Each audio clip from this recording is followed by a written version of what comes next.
Gospodin s vama.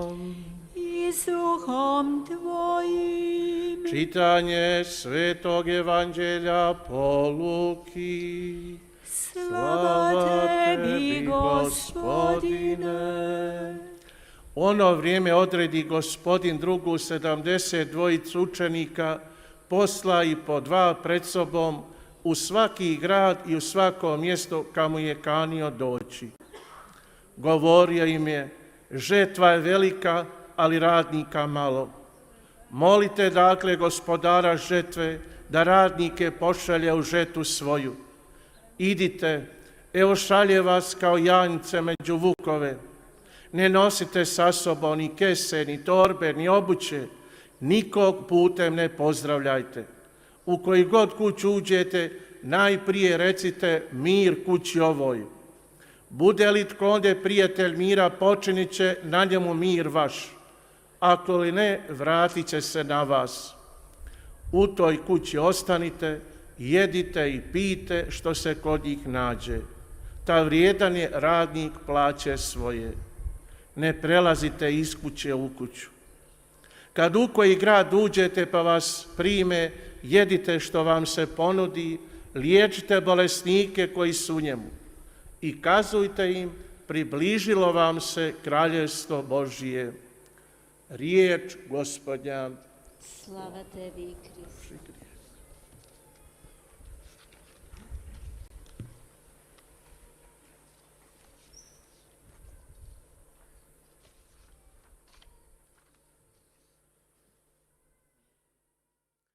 Već svoje prve sljedbenike Gospodin odgaja u apostolskome duhu. 이미 주님을 따르던 사람들은 사도적인 정신 속에서 교육을 받습니다. 그것은 선택받은 사도들뿐만 아니라 모든 사도들이 그러합니다. 우리가 들은 말씀처럼 주님께 기도해서 당신의 밭에 추수할 일꾼을 보내달라 청하라 라고 했습니다. 이 말씀은 가능한 말씀입니다. 우리들 각자는 기도할 수 있습니다. 그래서 예수님께서는 이것을 위해서 두 명을 먼저 도시로 보냅니다. 당신이 가실 그 길로 보내서 당신의 길을 준비하도록 했습니다. 그들은 예수님께 응답했고 그들이 떠날 때 예수님께서는 그들을 크게 축복하셨습니다. 그리고 그들이 예수님께 돌아왔을 때 자신들이 행한 완성한 그 활동을 주님께 전하면서 크게 기뻐했습니다. 말로 표현할 수 없는 기쁨이었고 활동이었습니다. 그들의 이름은 하늘에 기록되었습니다. 형제자매 여러분, 여름에 많은 사람들은 바캉스를 준비합니다. 여러 다양한 여행도 준비합니다. 이러한 모든 것을 준비하는 것은 쉽지 않습니다. 특히 대가족이 이런 바캉스를 준비하는 게 쉽지 않습니다. 무엇을 가져가야 하고 혹시 무엇이 모자라지 않을까 많은 걱정과 많은 준비가 필요합니다. 그리고 바캉스에 실제로 갔을 때 지나치게 많은 것을 가져왔구나라는 생각을 합니다. 그리고 필수적인 것은 잊어버리고 가는 경우가 있습니다. 혹은 오랜 여정을 가면서 정말 잊지 말아야 하는 게 있습니다. 필수적인 것은 잊지 말아야 합니다. 주님께서는 늘 72명의 사도들을 선교 여행으로 파견하셨습니다. 그들은 예수님께서 가셔야 하는 그곳으로 미리 파견되었습니다. 그래서 주님을 위한 길을 준비했습니다.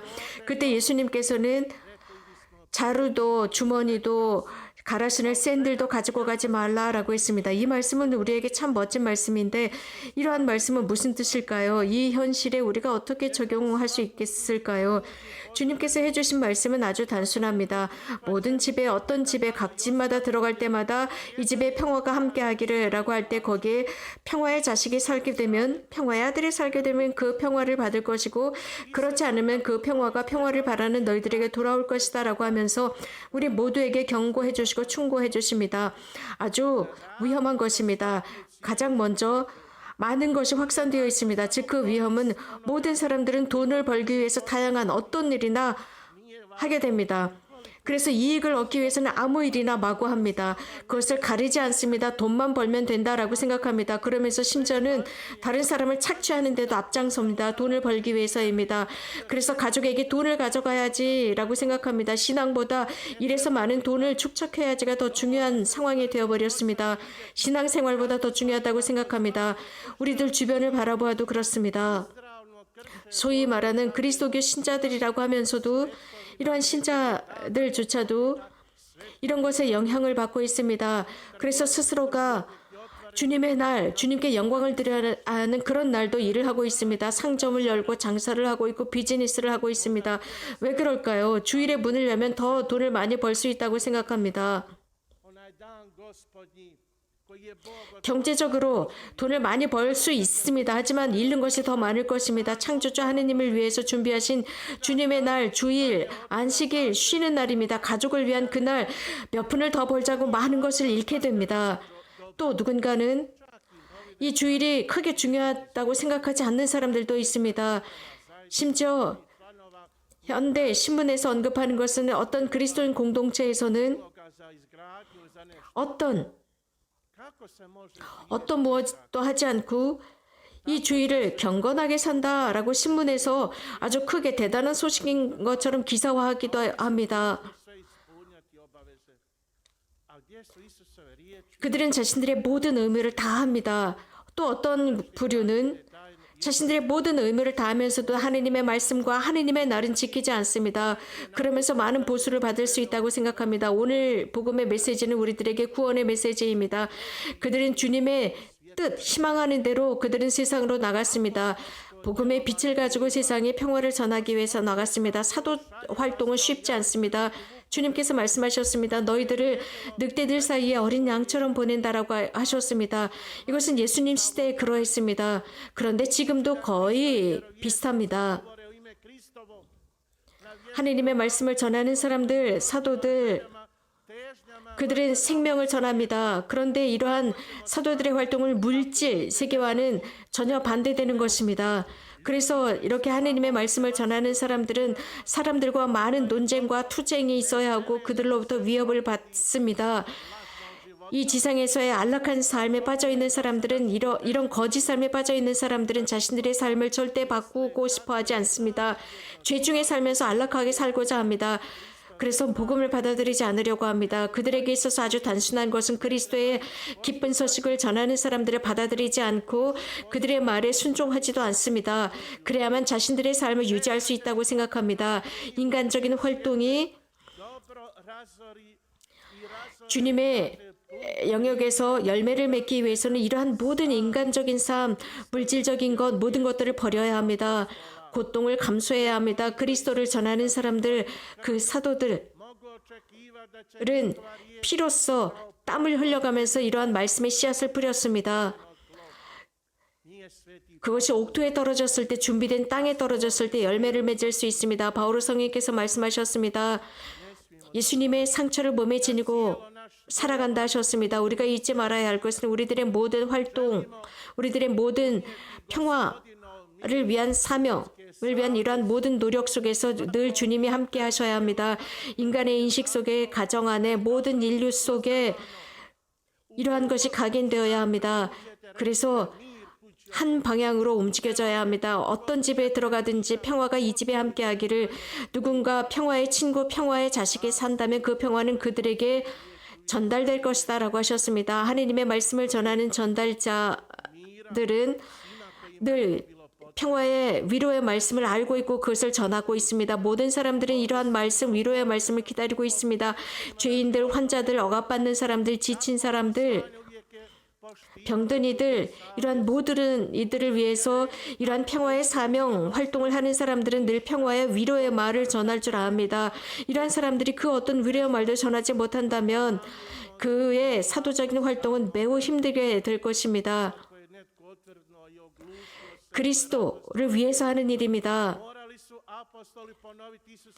고집스러운 사람들이 이러한 하느님의 말씀을 듣지 못하고 받아들이지 않는다면 예수 그리스도의 말씀이 다시 반복되어 들려나옵니다. 이러한 평화를 받아들이지 않는 사람들은 너희들의 신발의 먼지를 털어버리고 나와라 라고 하셨습니다. 기도합시다. 가장 먼저 우리는 이러한 사명을 완수하기 위해서 기도해야 합니다. 주님의 기도. 주님께서 우리들을 위해서 기도하셨습니다. 선포하도록 말입니다. 주님께서는 자주 사도들과 제자들에게 경고하셨습니다. 추수할 일꾼을 많이 보내주십사 주인에게 기도하라고 했습니다. 당신의 포도원, 당신의 영역에서 많은 추수를 할 수 있도록 일꾼이 필요하다 했습니다. 이런 일이 일어날 수 있도록 기도합시다. 우리들이 매일 청원해야 하는 것은 바로 이것입니다. 모든 그리스도교 신자들, 모든 열심한 신자들이 매일 해야 하는 기도입니다. 우리는 이 지상 삶 속에 살아가고 있습니다. 이 지상 삶은 고통과 아픔만을 가져다 줍니다. 그렇기 때문에 우리는 하늘나라 주님의 영광을 위해서 기도하고 그 영원한 삶에 들어갈 수 있도록 기도함으로써 힘 있는 사람이 들어갑니다. 영적으로 힘 있는 사람입니다. 세리자 성 요한 시대 때부터 그 영원한 나라로 들어가려고 노력했습니다. 세리자 성 요한에서부터 지금까지 모든 예언자들은 기쁜 소식을 전하고 있고 하늘나라를 전하고 있으며 모든 사람들이 그 나라로 들어가고자 합니다. 하늘나라, 그 하늘나라는 우리들의 선의로 큰 희생과 큰 믿음으로 그 안에 들어갈 수 있습니다. 하느님을 첫 자리에 모시고 사는 사람들, 그들은 이러한 영원한 삶을 획득할 수 있습니다. 주님 곁에 살아갈 수 있고 그분의 나라에 들어갈 수 있습니다. 희생이 필요하고 많은 노력이 필요합니다. 세상을 살아가는 사람들 중에 성공하고 기뻐하지 않는 사람은 없습니다. 이 일을 잘하고 성공했을 때 말입니다. 특히 일상 속에서 모든 일을 완성했을 때 성공감, 성취감 큽니다. 그런데 돈, 지나가 버릴 순간이 끝나버릴 그러한 성공에 매달리지 말고 예수님의 제자 사도들로서 이런 인간적인 성공에 매달리거나 거기에 속임을 당하지 말라고 하십니다. 이런 인간적인 성공 물론 좋은 것입니다. 그러나 영적인 것까지도 인간적인 성공에 지배를 당하거나 거기에 주종되지 않도록 해야 합니다. 예수님의 마음은 천상의 모든 상황을 우리들에게 전해주고 계십니다. 그렇기 때문에 사도들은 자신의 활동을 하면서 큰 기쁨을 얻었고 힘을 얻을 수 있는 원동력이 주님께서 그들에게 전해주신 것이었습니다. 지금 형제자매 여러분, 지금 이 시기는 밀을 수확하는 시기입니다. 봄에서부터 계속 자라고 지금은 밀들이 연그렇습니다. 그래서 지금 추수를 하고 있습니다. 많은 농부들이 많은 추수를 하고자 합니다. 지금은 또 그 속에는 빈 껍질만 있는 쭉정이들도 함께 있습니다. 그래서 농부들은 잘 식별해야 합니다. 잘 식별해서 잘 연근 밀알들만 추수해야 할 시기입니다. 예수님께서는 제자들에게 또 우리에게 권고하신 것은 하느님의 권능을 위해서, 힘을 위해서 기도하라 하셨습니다. 그래서 이 세상이 요구하는 모든 것들 앞에서 하느님의 영근 열매를 추수할 수 있도록 노력해야 합니다. 이 세상에서 영근 열매를 추수하도록 합시다. 그래서 영근 열매를 추수하는데 성공하도록 합시다. 두려워하지 말고 그것을 잘 식별하도록 합시다. 예수님께서는 분명 늑대들 사이에 어린 양처럼 너희들을 보낸다라고 하셨는데 무슨 뜻일까요? 이 어린 양은 겸손한 양입니다. 순명할 줄 아는 양입니다. 예수님의 제자들은 이 세상을 정복할 것이지만 그것이 무기로 정복하는 것이 아니라 온유함과 신뢰를 가지고 정복할 수 있습니다. 현대를 살아가는 그리스도교 신자들, 그리스도를 따르는 우리도 모든 폭력을 온유로 넘어섭니다. 선으로 모든 악을 넘어섭니다. 진리로 거짓을 넘어서는 우리들입니다. 예수님의 제자와 사도들은 현재 우리들로서 자신들의 사명을 인식합니다. 과제를 인식합니다. 자기 자신의 활동이 아니라 하느님의 활동을 그들이 하는 것입니다. 그래서 이 현대를 살아가는 사도와 제자들은 예수님의 손에 들려있는 도구들입니다. 주님께서 원하시는 대로 움직이는 도구입니다. 하느님의 섭리는 이러한 사명은 그리스도의 정신을 가지고 한다는 것을 분명히 인식해야 합니다. 우리가 늑대들 사이에 어린 양을 보낸다. 이것이야말로 어리석은 일은 없습니다. 왜냐하면 늑대들 사이에 어린 양을 보낸다면 절대로 거기에서 생존할 수 없습니다. 그러나 예수님의 제자들은 그들은 사랑과 착함과 온유함으로 완전 무장했기 때문에 늑대들 사이에 들어간다 할지라도 늑대들보다 훨씬 더 강합니다. 하나님께서는 그들을 늑대들 사이에 보내시면서 세상을 변화시키고 악을 넘어서도록 만듭니다. 우리가 살고 있는 세상에는 많은 다양한 늑대들이 있습니다. 지상적인 것만을 생각하는 늑대, 혹은 이 세상을 뿌리째 뽑으려고 하는 늑대가 있고, 모든 사람들의 미래를 착취하려고 하는 늑대가 있고, 우리가 씨를 뿌린 그곳에서 이러한 모든 미랄들을 연결지 못하도록 만드는 늑대들이 있습니다. 그런 속에 온유함과 사랑과 친절함과 주님의 평화를 가지고 들어가는 어린 양이 되도록 합시다. 그렇게 할 때 하느님의 왕국에 우리들의 이름이 기록될 것입니다. 또한 이 세상의 어두움, 그 어둠은 이 세상에 자주 악의 씨를 뿌리고 있습니다. 우리는 그래서 이런 곳에서 불신의 씨를 뿌리고 있습니다. 불신의 씨를 뿌린다면 미래에 무엇을 추수할 수 있겠습니까? 우리는 희망의 메시지를 뿌려야 합니다. 어둠 속에서도 암흑 속에서도 용기를 주는, 사랑을 주고 행복과 평화를 주는 씨를 뿌려야 하는 것이 우리 그리스도교 신자들이고 사도들입니다. 우리는 좀 더 나은 세상으로 변화시키도록 초대받았습니다. 좀 더 나은 생각과 좋은 삶의 스타일로 살아가도록 초대받았습니다. 우리들의 마음을 바꾸도록 초대받았습니다. 우리들의 마음은 자주 시기와 험담으로 가득 차 있지만 평화를 이루고 싶다면, 좋은 삶을 살아가고자 한다면